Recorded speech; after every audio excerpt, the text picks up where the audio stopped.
bajado el consumo de alimentos, que es lo más grave. 5 meses, el que va del año, en un 4,2%. Y hay algunos que son reemplazados por, viste, las segundas marcas, lo que se ha visto, por ejemplo, en el caso de la leche. Cayó el consumo de alimentos, claro, 4,2%, que es un dato no menor. Y en el caso de la leche, inclusive también la han reemplazado por bebidas sin alcohol, a estas por infusiones, lo cual es gravísimo también, porque la caída del consumo de los lácteos, que ha sido del 7,7%, habla de la gravedad de todo esto. Por eso estamos con nuestros invitados. Uno de ellos, Rudnik, ¿qué tal? ¿Cómo le va? Isaac, ¿bien? Bien, todo muy bien. ¿Cuáles son los datos que manejan ustedes?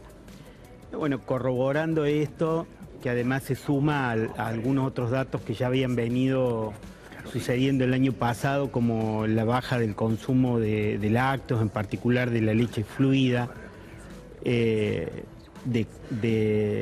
promedio de 4 litros por persona durante todo el año. En realidad es una consecuencia de otras situaciones que tienen que ver con el deterioro del poder adquisitivo de los sectores populares, de los trabajadores, y dentro de los trabajadores de los sectores de menores ingresos. Sí. Entonces esto, por ejemplo, el aumento de los precios en general en esta primera parte del año, para el primer cuatrimestre está por encima del 10%. Sí, tenemos algunos datos ilustrativos, sí, ¿no? El consumo no se recupera, cayó 4,2% en el año, la compra de alimentos descendió un 5,4% y se compra para reponer, no para estoquear. ¿Cómo se da este fenómeno? Claro, es el hábito de consumo, ¿no, Carolina? Porque antes uno compraba para estoquear, lo que se llamaba la alacena. Hoy no, se compra en el día a día. Claro, hay que entender principalmente que tenés distintos tipos de consumidores. Está el que va a tener la posibilidad de estoquearse y aquel que no, que está pensando prácticamente cómo va, según las ofertas del día, a armar su próximo almuerzo y su próxima cena. Esos son los dos grandes objetivos en cuanto al análisis de consumidores que tenés hoy en día. O sea, Carolina, que se compra para el día, ¿no es cierto? Hay un sector que está comprando, María Belén, desde hace más de un año para el día. Claro. Esto es muy duro y esto se ve básicamente en las mediciones de consultoras privadas, de entidades de consumidores, que marcan la misma tendencia, que no repunta. Si comparamos mayo contra mayo, es decir, de 2017, 2016, por supuesto la situación está mejor. Ahora, el consumo principalmente de lo que son alimentos, bebidas, artículos de limpieza, es decir, todo aquello que visitamos cada vez que vamos al supermercado sigue por demás planchado. Isaac, ¿y usted por qué cree que pasa esto? ¿Por la falta de empleo? ¿Porque la gente guarda los pesos? ¿Por la inflación? ¿Cuál sería la razón? No, o sea, que guarde los pesos, que haya posibilidad o capacidad de ahorro, está absolutamente descartado. O sea, lo que ha habido es una restricción del poder adquisitivo muy fuerte, porque, como decía recién, el porcentaje de aumento de los alimentos en la primera parte del año está por encima del 10-12%. Una familia de 2 adultos y 2 niños pequeños, el valor de la canasta básica total en diciembre del año pasado respecto al primer cuatrimestre subió en unos 1.500 pesos. O sea, para completar el conjunto de los gastos, una familia necesita como mínimo 1.500 pesos más. Claro, y además hay otro dato. ¿Y esto para cuánto suma por mes? Por eso, 1.500 pesos más por mes. ¿Con respecto a qué cifra? Con respecto a diciembre del año pasado. ¿Pero cuál sería el monto de diciembre y el de ahora? Hablamos de 6.500 pesos y 3.000 pesos. Y en diciembre del año pasado, la canasta básica total estaba en el orden de los 12.000 pesos, 12.500 pesos, y ahora la canasta básica total está por encima de los 14.000 pesos. El tema también es que, bueno, esos 1.500 pesos, digamos, no se han recuperado. Hay muchos que ni siquiera tuvieron la posibilidad de una paritaria, de llegar a un aumento de sueldo. Esos 1.500 pesos no se tiene, tampoco significa un recupero de poder comprar los mismos alimentos que antes. Y hay un tema que es más grave, ¿no es cierto? Hay algunos alimentos que no se pueden reemplazar. Por eso apelo ahora a vos, Carolina. Por ejemplo, los lácteos, que también han visto un descenso en el consumo, que han sido reemplazados a veces por segundas marcas, y si no, los reemplazan por bebidas sin alcohol. Y estas por infusiones. La leche es la leche, ¿no es cierto? O sea, es un alimento esencial. Totalmente. Bueno, bien lo dijo hace un rato Ruti, ha caído en un año, en el año 2016, 4 litros per cápita el consumo de leche en la Argentina. 4 litros per cápita, ¿cuánto es por año? Los argentinos consumimos 40 litros por año, es decir, 100 mililitros por día, la mitad de un vaso. La recomendación de la OMS es de 3 porciones de lácteos por día, que eso se compone por 200 mililitros de leche, un vaso de leche para tener una referencia, lo mismo en cantidad de yogur y 2 porciones de queso, uno blando y otro duro, 50 gramos cada uno. No se cumple esa cuota. Los números son muy duros, María Belén, porque señalan lo siguiente. La primera infancia, hablamos niños de entre 5 y 12 años, ha caído el consumo de lácteos en un 78%. Y se trepa a un 87% cuando hablamos de adolescentes, es decir, entre 12 y 17 años. Otro tema muy importante cuando hablamos de estos números y vamos a desplegar a quiénes afecta, bueno, fíjate que los chicos de 2 a 4 años también han sufrido una caída de consumo de lácteos en un 45%. O sea, estamos diciendo, los primeros años de vida, que son fundamentales para su formación, no tienen la presencia o no cumplen la cuota de lácteos que deben cumplir. Y son reemplazados, como bien decías, por gaseosas con todo lo que sean gaseosas o lo que sean infusiones, básicamente. Es decir, reemplazo por la tarde un vaso de leche tradicional por un vaso de gaseosa. O por un mate cocido. O por un mate cocido, en el mejor de los casos. Saquito de té compartido. Ahora, la pregunta es, esto está reflejando, digamos, que ha caído notablemente el poder adquisitivo y al mismo tiempo está empeorando la salud de la población. Totalmente, sí, pero fíjate que además esto va acompañado de cómo se incrementan otros productos a la hora de venderse. Desde el año pasado, ya entre enero y marzo de 2016, y lo mismo se repitió este verano, se batieron todos los récords de venta de lo que tienen que ver con farináceos, principalmente lo que son fideos guiseros, algo que no se consumía en el verano. Es el famoso guiso del pobre. Claro, exactamente. Tiene mucha papa, en algunos casos mandioca, depende de la región, fideo y salsa de tomate. Claro, medio kilo de fideo guisero te sale hoy en el mercado promedio 15 pesos. Y si podés poner un poquito de osobuco para dar un poquito más de sabor. Claro. Un poquito de grasa. Y un poquito de grasa, es el famoso guiso del pobre. Claro, y además hay otro detalle más interesante que tiene que ver con cuando haces un repaso por la última actualización. Que aclare, esto ¿saben por qué? Es porque te llena rápido. Claro, te llena rápido. La saciedad. Claro, te saca las ganas de comer, te saca el hambre. Claro, te saca el hambre rápido. Y por eso son chicos flacos con panza. Exactamente.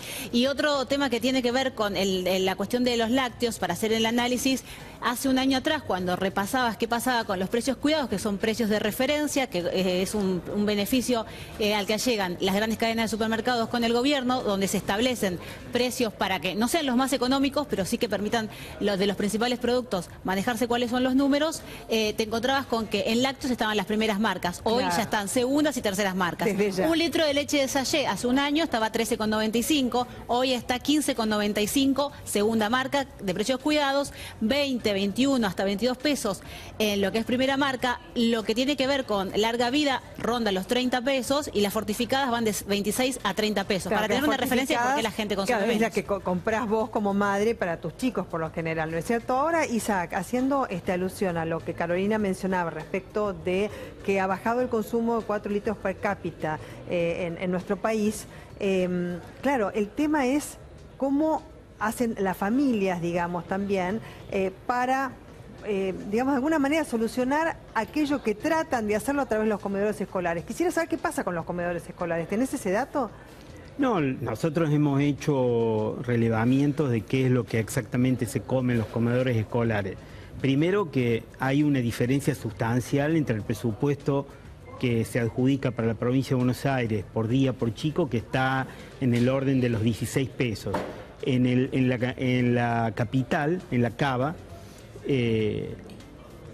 solo con cruzar la General Paz, los niños tienen adjudicado para los comedores escolares más de 40 pesos por día por niño. Ahora, perdón, ¿quién come con 16 pesos y quién come con 40 pesos por día? Por eso, pero primera cuestión es que nadie explica por qué hay una diferencia tan sustancial de presupuesto. Prácticamente 3 veces más el presupuesto del Estado por niño, por día en la Cava. Estamos hablando del gobierno del mismo signo, en la provincia y en la capital, más de 40 pesos para los chicos de la capital y 16 pesos para los de la provincia. El tema presupuestario es muy importante por lo que decís que se marca desde ya una diferencia. ¿Quién come con esa plata? Claro, ¿y cómo es esa Ahora, dieta alimentaria? llevado a lo por ejemplo, concreto. Dejan de tomar leche, No, claro, llevado a lo concreto, que es la pregunta, María Belén, que vos hacías respecto a qué es lo que comen los chicos.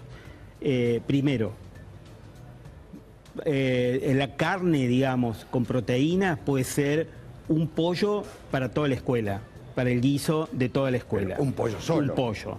El día que hay guiso, digamos.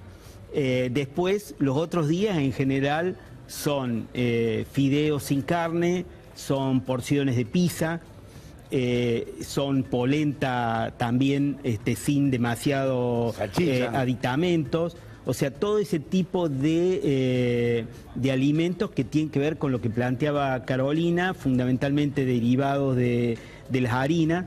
En la merienda, a veces es un mate cocido con leche y a veces es un mate cocido solo, con un alfajor de muy baja calidad o en el mejor de los casos, una factura, y si no, un trozo de pan. Todos placebos.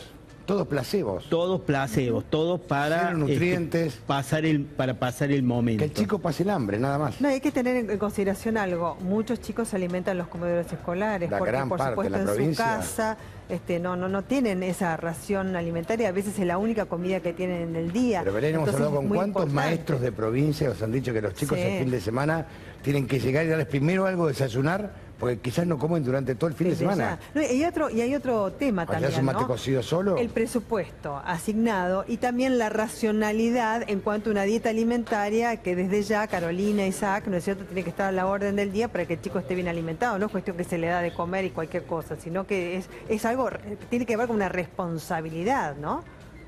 No, hay una cuestión de que como consecuencia de esto están los índices de malnutrición. Claro. Que son muy altos en los niños y adolescentes, que superan en todos los casos el 40%, 42, 43, 45%, y lo que esa es una tendencia que se mantiene estable en los últimos años.